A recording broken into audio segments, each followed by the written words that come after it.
بسم اللہ الرحمن الرحیم والصلاة والسلام علی رسولہ الکریم وعلی آلہ وصحبہ اجمعین۔ اللہ رب العزت کا ارشاد ہے، یا ایہا الذین آمنوا ادخلوا فی السلم کافہ، اے ایمان والو پورے اسلام میں داخل ہو جاؤ۔ اب کامل اسلام والا یا مکمل مسلمان کون شخص ہے؟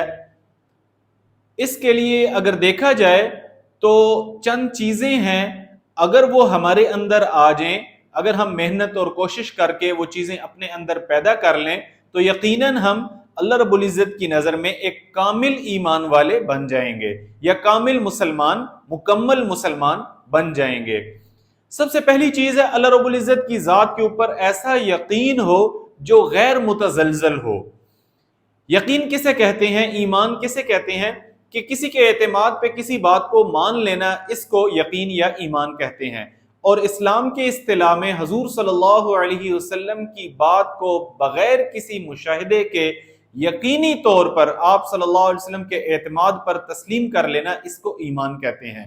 چاہے عقل اس کے مخالف ہی کیوں نہ ہو، چاہے دنیا کی ساری کیلکولیشن، دنیا کے سارے اصول و ضابطے اس کے خلاف کیوں نہ ہو، ہم اس بات پر اعتماد کر لیں کہ آپ صلی اللہ علیہ وسلم کا فرمان علی شان وہ غلط نہیں ہو سکتا، اس کو ایمان کہتے ہیں۔ مثلا حضور صلی اللہ علیہ وسلم نے فرمایا کہ زکوٰۃ کی ادائیگی سے مال میں اضافہ ہو جاتا ہے، مال میں برکت ہو جاتی ہے، مال تمام جملہ آفات سے محفوظ ہو جاتا ہے۔ اب ساری دنیا کی کیلکولیشن یہ کہہ رہی ہے کہ 100 میں سے اگر 2.5 روپے نکال دیے جائیں تو بظاہر مال کم ہو گیا، 97.5 رہ گیا، لیکن حضور صلی اللہ علیہ وسلم نے فرمایا کہ مال میں اضافہ ہو گیا تو ایمان والا کہے گا یقیناً اضافہ ہو گیا، اس کو ایمان کہتے ہیں۔ اس کے ساتھ ساتھ اللہ رب العزت کے خزانوں سے، اللہ رب العزت کی ذات سے براہ راست استفادہ کرنے کے لیے اللہ رب العزت نے اپنے بندوں کو نماز کا تحفہ عطا فرمایا۔ نماز کیا ہے؟ اللہ رب العزت تک پہنچنے کا ایک ذریعہ ہے۔ یعنی جب بھی صحابہ کو کوئی مشکل پیش آ جاتی، خود حضور صلی اللہ علیہ وسلم کو جب کوئی مشکل پیش آتی تو فوراً نماز کی طرف متوجہ ہو جاتے تھے۔ تو نماز کا اہتمام کرنا، اور حدیث میں آتا ہے جب تک بندہ نماز کا اہتمام کرتا رہتا ہے وہ اللہ کے ذمہ میں رہتا ہے۔ تو یہ 5 نمازیں ہیں جن کے بارے میں قیامت کے دن سب سے پہلے سوال کیا جائے گا۔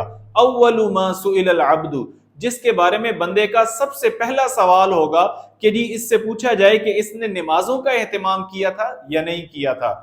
اللہ رب العزت نے فرمایا قل قد افلح المؤمنون، تحقیق کامیاب ہو گئے ایمان والے۔ کون؟ الذین هم فی صلاتہم خاشعون، جو اپنی نماز میں خشوع کرنے والے ہیں، یعنی نماز کو اہتمام سے پڑھنے والے ہیں۔ تو نماز کا چیپٹر، نماز کا باب ایک وسیع باب ہے۔ نماز کو سیکھنا، اس کے فرائض و واجبات، سنن اور مستحبات، ان کو سیکھنا اور نماز کا اہتمام کرنا۔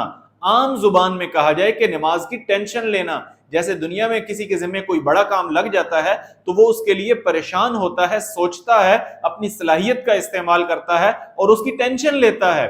اسی طرح نماز کی بھی ٹینشن لینا کہ جی اذان ہو گئی، اب کس طرح میں اہتمام سے اس وقت کی نماز کو صحیح اور اچھے طریقے سے پورے خشوع خضوع کے ساتھ ادا کر لوں، اس کو کہتے ہیں نماز کا اہتمام کرنا۔ اور ایسی نمازیں اور پھر ساری زندگی ہماری حضور صلی اللہ علیہ وسلم کے طریقے کے مطابق ہو جائے، اس کے لیے سنت سیکھنا، سنت زندگی کیسے گزارنی ہے، علم سیکھنا، یعنی کہ میں نے 24 گھنٹے کی زندگی میں اللہ کو کیسے راضی کرنا ہے، اور جس شعبے سے میں متعلق ہوں، مثال کے طور پر میرا زراعت کا شعبہ ہے، مثال کے طور پر میں تاجر ہوں، یا میں ایک استاد ہوں، ٹیچر ہوں، میں کہیں پڑھاتا ہوں، یا اس کے علاوہ میں کسی اور شعبے سے وابستہ ہوں، تو اب اس شعبے سے متعلق حضور صلی اللہ علیہ وسلم کی سنت زندگی میں کیا رہنمائی ہے ہمارے لیے، تو اس کو سیکھنا ضروری ہے۔ اور اس کے ساتھ ساتھ وَلِلَّهِ الْأَسْمَاءُ الْحُسْنَى فَادْعُوهُ بِهَا، کہ اللہ رب العزت کے بڑے خوبصورت خوبصورت نام ہیں، ان سے اللہ رب العزت کو یاد کرتے رہنا اور موقع محل کی دعاؤں کا اہتمام کرنا کہ اس موقع پر آپ صلی اللہ علیہ وسلم نے امت کو کون سی دعا سکھائی ہے۔ کھانے پینے کی دعائیں ہیں، اٹھنے بیٹھنے کی، سونے جاگنے کی دعائیں ہیں، خوشی غمی کی دعائیں ہیں، یہ ساری آپ صلی اللہ علیہ وسلم نے سکھائی ہیں۔ اس کے ذریعے سے اللہ کی مدد کو ساتھ لیا جاتا ہے۔ اور اس کے ساتھ ساتھ ہر مسلمان سے، بلکہ ہر انسان سے، بلکہ انسان تو کیا ہر جانور سے بھی رسول اللہ صلی اللہ علیہ وسلم کے بتائے ہوئے طریقے کے مطابق کرنا کہ وہی سب سے بہترین عمل ہے، کہ ہر مسلمان سے کیا میرا رشتہ کیا ہے اور اس کے مطابق حضور صلی اللہ علیہ وسلم کا حکم کیا ہے۔ جیسے اب پڑوسی ہے کوئی، تو اب آپ صلی اللہ علیہ وسلم کے کیا احکامات ہیں پڑوسی سے متعلق، کہ اس پڑوسی کے مجھ پر کیا حقوق ہیں۔ اسی طرح والدین ہیں، اولاد ہیں، یا عامت الناس ہے، عامت المسلمین، عام مسلمان ہیں، ان کے مجھ پر کیا حقوق ہیں، اس کی تحقیق کے اندر لگنا۔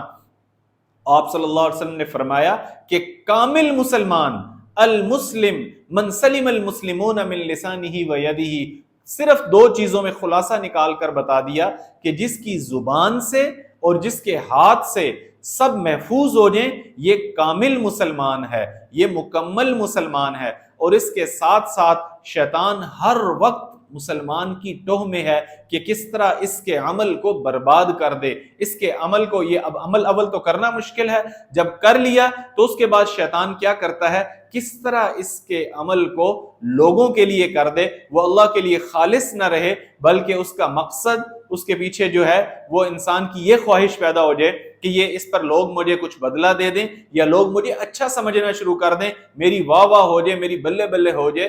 تو یہ چیز عمل کو ختم کر دیتی ہے، عمل کو برباد کر دیتی ہے۔ انبیاء علیہ السلام کی ایک بہت بڑی صفت، ان اجری الا علی اللہ، مجھے تم سے کچھ نہیں چاہیے، مجھے اپنا بدلہ صرف اللہ سے چاہیے، اس کو اخلاص کہتے ہیں۔ اور وہ مسلمان کبھی کامل نہیں ہو سکتا جس کے اندر، جس کے دل میں دوسروں کا درد نہ ہو، دوسروں کا غم اور فکر نہ ہو۔ یہی غم اور فکر حضور صلی اللہ علیہ وسلم سے امت کو منتقل ہوا۔ آپ صلی اللہ علیہ وسلم امت کے لیے ہر وقت پریشان رہتے تھے کہ کیسے میرا ہر امتی دنیا میں بھی کامیاب ہو جائے اور آخرت میں بھی کامیاب ہو جائے۔ تو یہ فکر اور یہ غم حضور صلی اللہ علیہ وسلم نے امت کو منتقل فرمایا۔ تو یہ باتیں جس شخص کے اندر پیدا ہو جائیں گی، جس ایمان والے کے اندر پیدا ہو جائیں گی، یہ صفات جو محنت کر کے اپنے اندر پیدا کر لے گا، انشاءاللہ وہ اللہ کی نظر میں ایک کامل مسلمان بن جائے گا۔ السلام علیکم ورحمۃ اللہ وبرکاتہ۔